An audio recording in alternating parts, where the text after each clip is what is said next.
Okay, I'm going to show you how to make the inside of all the things that I felt. I call it the core. Once you get a core done, you can pretty much turn it into anything. So, to start with, I use this. I buy my supplies from Amazon. Sometimes I go to smaller stores around town, like Needlepoint Joint. But this is the roving I use. It looks like this inside there. And I try and make a close to uniform size by using a measurement on my little table that I use every day. The next thing I use is a skewer, just from my kitchen. And then I use a 3-prong needle, which is Clover brand. It has a lid, and you can change out the needles, but it has 3 on there. And then the last thing I use is a Wool Buddy felting mat. This is a big one. Most of the ones I use are a little smaller, but now I'm used to using this big one. So to start, you just take your skewer, get the end of your roving wrapped around, and then hold it as tightly as you can while you wrap it around. And I try and just keep the tail tucked in as best you can. It's not a big deal, but I like to cover it if I can. And then just wrap it around tightly a few times. If you get it about half the length of it wrapped around tightly, then that should be good. And you just lay that down and hold it, keep hanging on to it to hold it tight on your skewer. And then you just start needling, as I call it, or my whole family, or stabby stabby.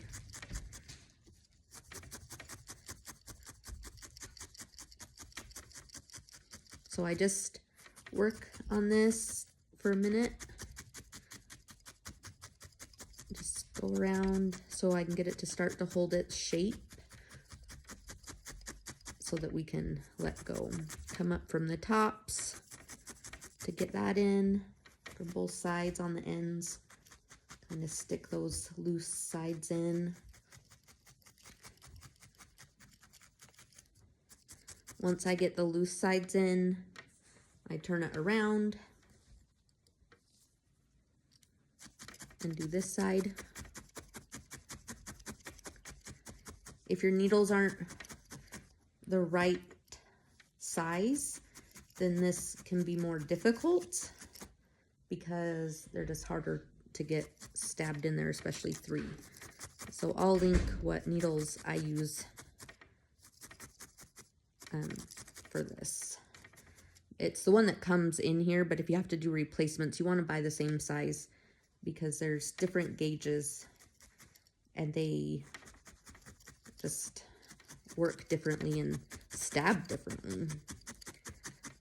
So once I get this good enough that I can kind of get the shape at the top, I try and do a little without stabbing into my skewer just to get the top held in there.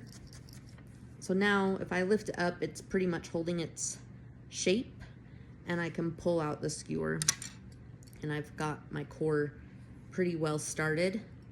Now that I have this, before I wrap any more around, I just stab all the way into the middle as much as I can, like pinch both ends, because the tighter it is, the core, you don't want it super rock hard, but you want it tight enough that it will stand on its own.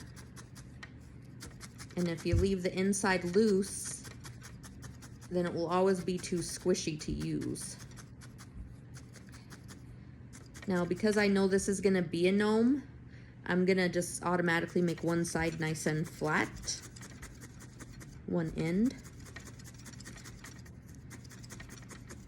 So I've got like that end flat. This end I'm gonna keep a little domed because I'm gonna make it into a gnome. And so it doesn't matter if like the top, it doesn't have to be a perfect dome, but it's better than flat when you're trying to attach a hat.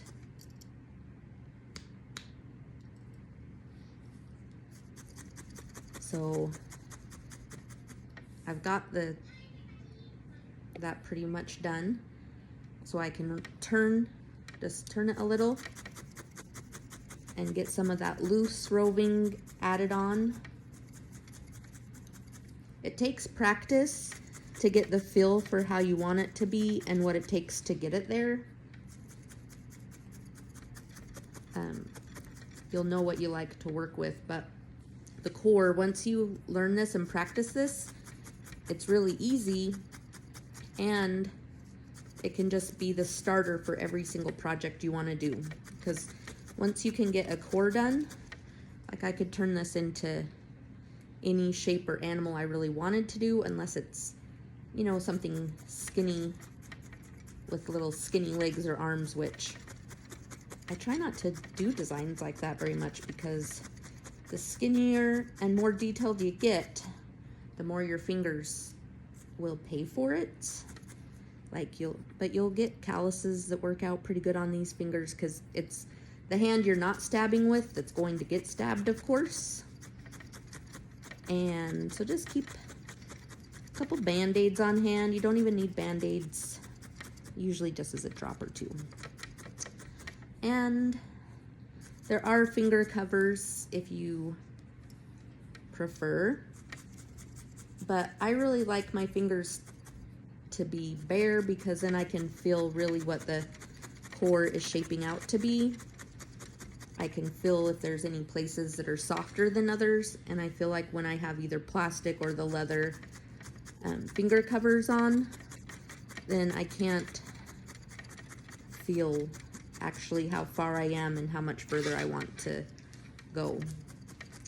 So I'm just finishing this up, after I do a little stabbing, I just give it a little twist, and so we can get all that loose roving attached. See, I just have a little bit left. You don't want to go crazy stabbing until this is rock hard, because you won't be able to add any color on top of it. It'll be too difficult. You won't be able to shape it, and you won't be able to add anything. It'll be too stiff. So just do it enough that it's holding in. You don't have you're gonna have some wispies, but that you get the bulk of it just needled down into the shape.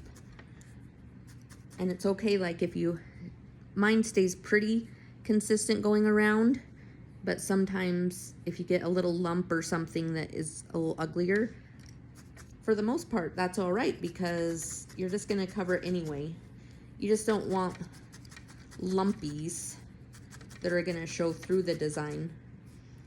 But that's the good thing about needling, is that it's very forgiving, and you can pretty much cover and fix it however you want once you start to add your design on top. So this is just the foundation step, of course, because it's your core that you're gonna use.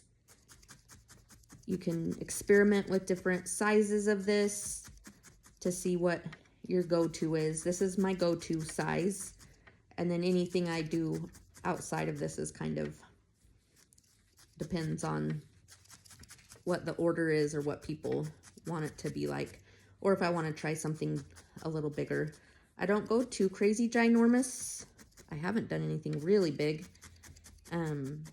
Maybe like triple this size, but not bigger than that.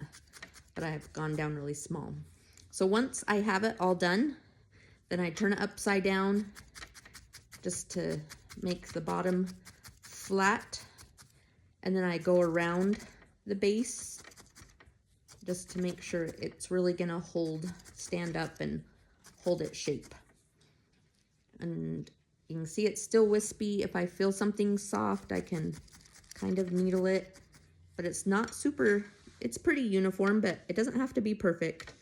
But you can see it can stand up on its own, especially once you needle and get used to it. If you do a good core, you should be able to kind of squish it and make it stand.